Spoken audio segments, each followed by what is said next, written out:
And before we move on to other artifacts and terms, we want to talk to you a little bit about a downloadable resource that we have available attached to this lecture.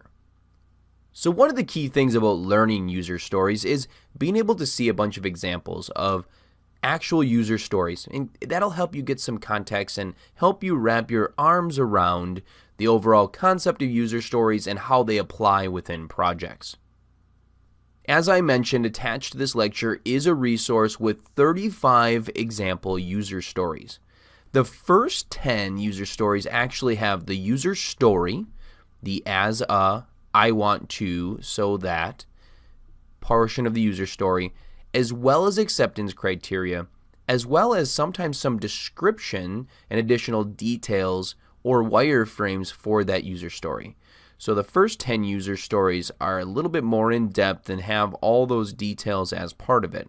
This should help give you a little bit more understanding and context to what a user story in a real project would look like.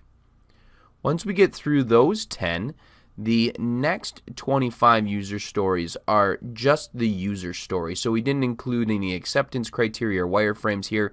This is just to give you more perspective and more ideas as to what user stories could be all about. So hop out to the resources of this lecture, download a copy of the example user stories, and utilize it to help refine your understanding of user stories.